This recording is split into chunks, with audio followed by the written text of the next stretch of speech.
अनिका, अनिका, अनिका, तुम सुन रही हो ना मेरी बात?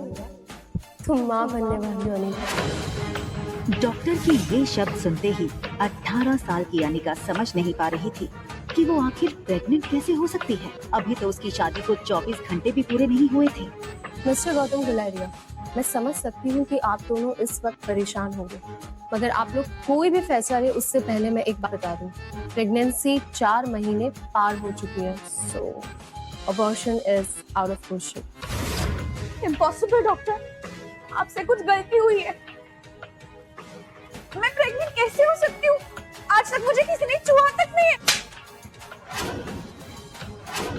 इसका जवाब डॉक्टर को नहीं, तुम्हें देना है, बेशर्म।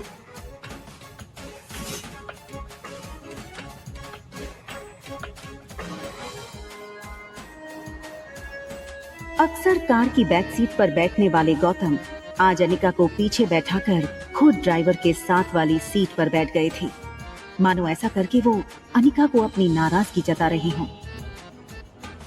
अनिका जानती थी कि एक बेटी होने के नाते आज उसने अपने पिता को दुनिया का सबसे बड़ा दुख दिया था, एक बिन ब्याही माँ बनकर।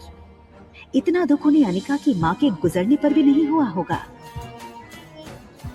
अनिका को ऐसा लग रहा था मानो आज मनाली का हर इंसान उसे सवालिया नजरों से बस एक ही सवाल पूछ रहा हो कि कौन है इस बच्चे का बाप। लेकिन इसका जवाब तो अनिका के पास भी नहीं था। गुलेरिया हाउस ब्रिटिश के जमाने का मकान था। कहा जाता था यहाँ इंग्लैंड के अधिकारी वेकेशन मनाने आते थे, लेकिन अच्छे से मेंटेन न करने की वजह से पिछले कुछ सालों से थोड़ा बंजर सा लगने लगा था।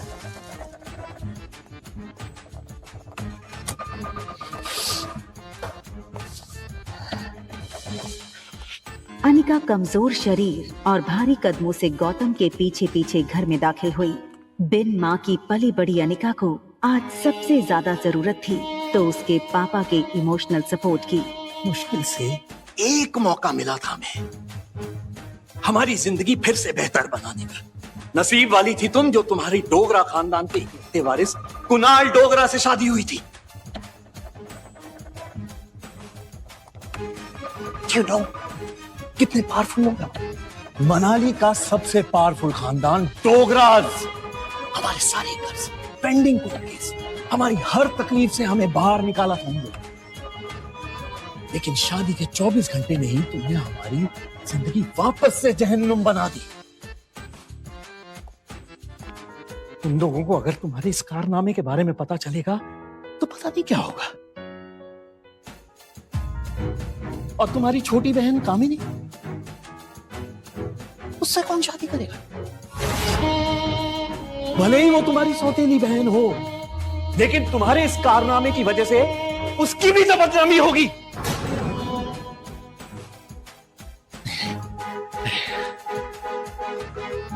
जब तक ये मामला खत्म नहीं हो जाता मैं कामिनी को और तुम्हारी मां मनीषा उसके भाई के घर भेज दूंगा। लेकिन आज नहीं तो कल सबको पता चल ही जाएगा।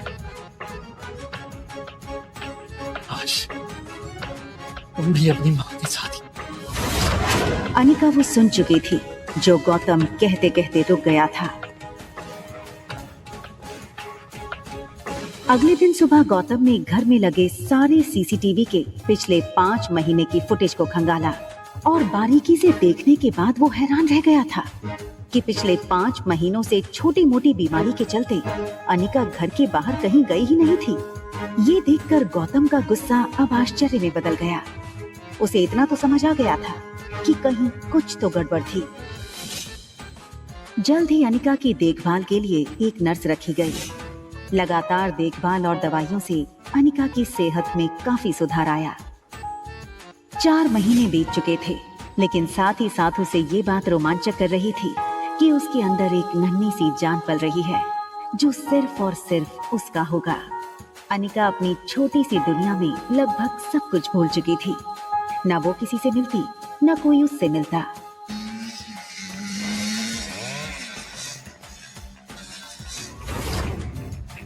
अनिका ने जैसे ही लड़की को देखा, उसकी धड़कन मानो डर और टेंशन से तेज हो गई। ये लड़का और कोई नहीं बल्कि अनिका का पति कुणाल डोगरा था। कुणाल की शादी अनिका से भले ही उसकी मर्जी के खिलाफ करवाई गई थी, लेकिन अपनी बीवी की कोख में किसी और का बच्चा देखना कोई भी मर्द बर्दाश्त नहीं कर पाए।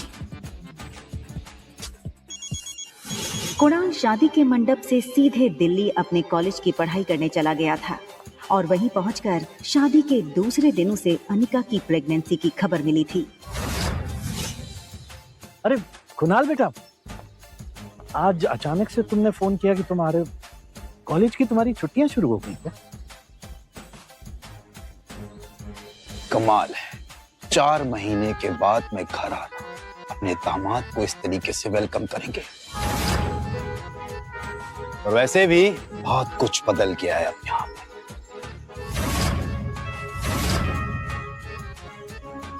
आओ बेटा, अंदर चलकर बात करें। देखो कुणाल, अगर तुम इस शादी को तोड़ना चाहते हो तो मैं समझ सकता हूँ। तुम समझ सकते हो, लेकिन ये बात मेरे बुढ़े दादाजी नहीं समझ सकते। जबरदस्ती इस मोटी से मेरी शादी करा दी और अब वो चाहते हैं कि इसके इस पाप को मैं अपना नाम दे दूं। जब जब इसको देखता हूं ऐसा लगता है कि ऐसे गुनाहों की सजा मिल रही है जो गुनाह मैंने कभी किए ही नहीं। देखो इस बेशरम को कैसे खड़ी है। शादी के फेरे लेते वक्त किसी और का पाप लेकर के खड़ी थी पेट में। क्या लगता है तुझे तेरे इस पाप को मैं अपना नाम दूंगा? कुणाल डोगरा का नाम मिलेगा इसको। सोचना भी पता नहीं किस कदर का कीड़ा है ये। मैं इस शादी को नहीं मानती। ये सुनकर कुणाल और गौतम दोनों ही शॉक थे। देखो बेटा, इस वक्त अनिका की तबीयत ठीक नहीं है, इसकी बातों पर ध्यान मत दो। और रहा सवाल इस बच्चे का, तो उसके पैदा होते ही उसे अनिका से हमेशा के लिए दूर कर दिया जाएगा, मेरा यकीन कर।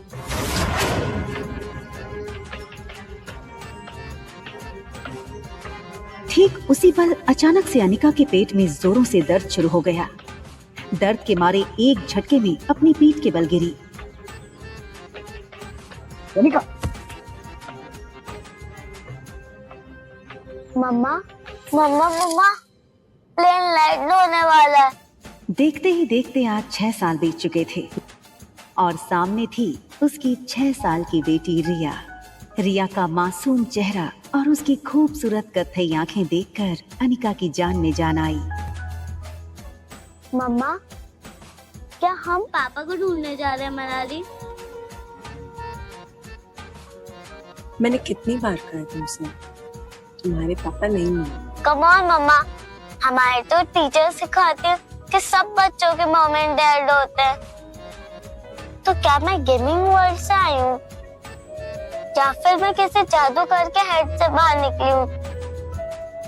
आबरा का डाबरा, रिया आजा।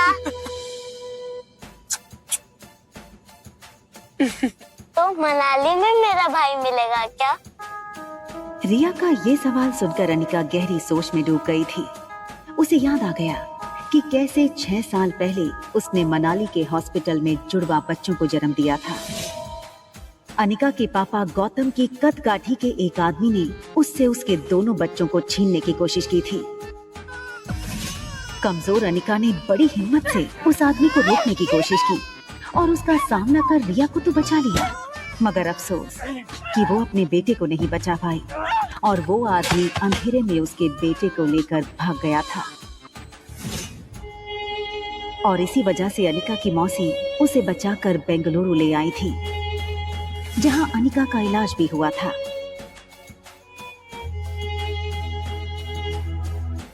हालांकि इन 6 सालों में अनिका पूरी तरह से बदल चुकी थी।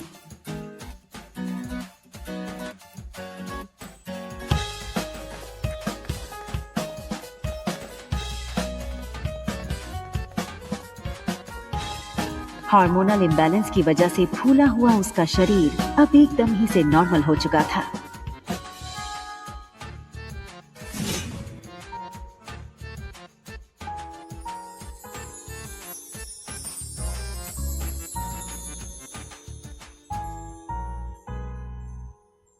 कितनी खूबसूरत लग रही हो तुम। मनाली में तो लोगों के होश उड़ जाएंगे।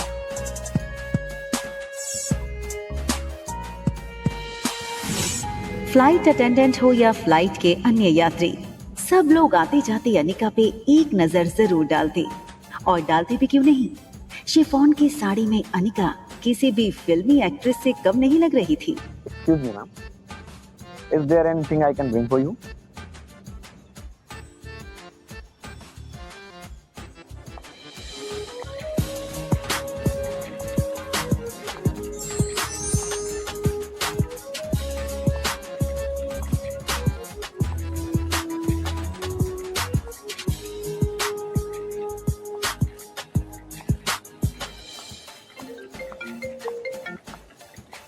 हेलो पा। कुणाल तुम्हें लेने एयरपोर्ट आ रहा है। तुम उसके साथ सीधा घर आना।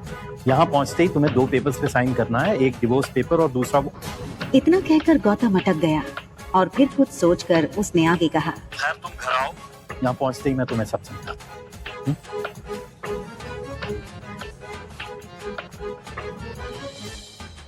इन 6 सालों में कुणाल भी काफी बदल चुका था। अब वो एक कॉलेज स्टूडेंट नहीं रहा था, बल्कि एक बिजनेसमैन था। आज तक इस दुनिया में किसी भी इंसान को अपने डिवोर्स पे इतनी खुशी नहीं हुई होती जितनी खुशी मुझे हो रही है आज। कैसे भी करके आज इस मोटी से ना अपने डिवोर्स पेपर पे साइन करवा लूंगा। आप फिक्र मत कीजिए सर, आज मैं सुबह सुबह माता के दर्शन करके निकला हूँ और मैंने भगवान से प्रार्थना की है कि आज आपकी हर मनोकामना पूरी। आप चिंता मत कीजिए, आज आपके पेपर साइन हो ही जाएंगे। अच्छा सुन, जब जब मैं उस मोटी को देखता हूँ ना, मेरा मूड ऑफ हो जाता है। आज मेरा मूड अच्छा है और दिन भी, तो अपना मूड ऑफ नहीं करना चाहता हूँ मैं। एक काम कर, घूम के खड़ा हो जाता हूँ। भले उसने तुझे नहीं देखा है, तेरे हाथ में जब ये बोर्ड देखेगी तो तेरे पास खुद ब खुद चली आएगी। सीधा कर ले बोर्ड को।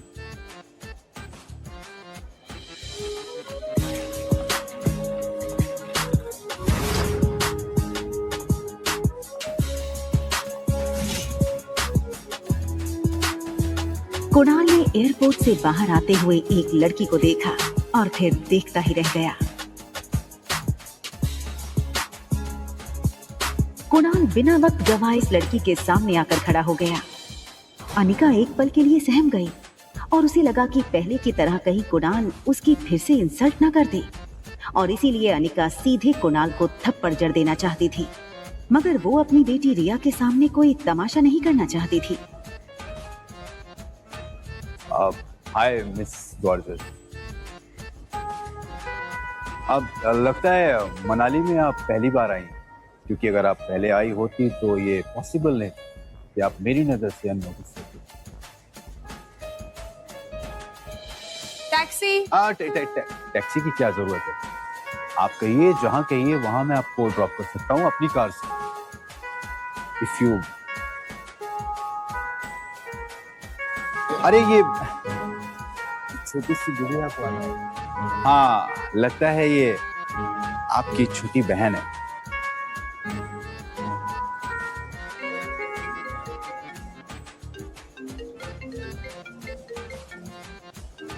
हाँ, क्या तुम्हें अनिका दिखी बेटा?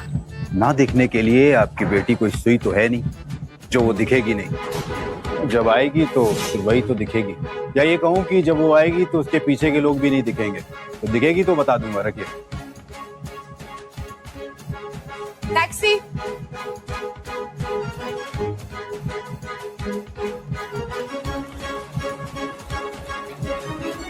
टैक्सी वहां से निकलने ही वाली थी कि तभी कुणाल ने टैक्सी रोकी।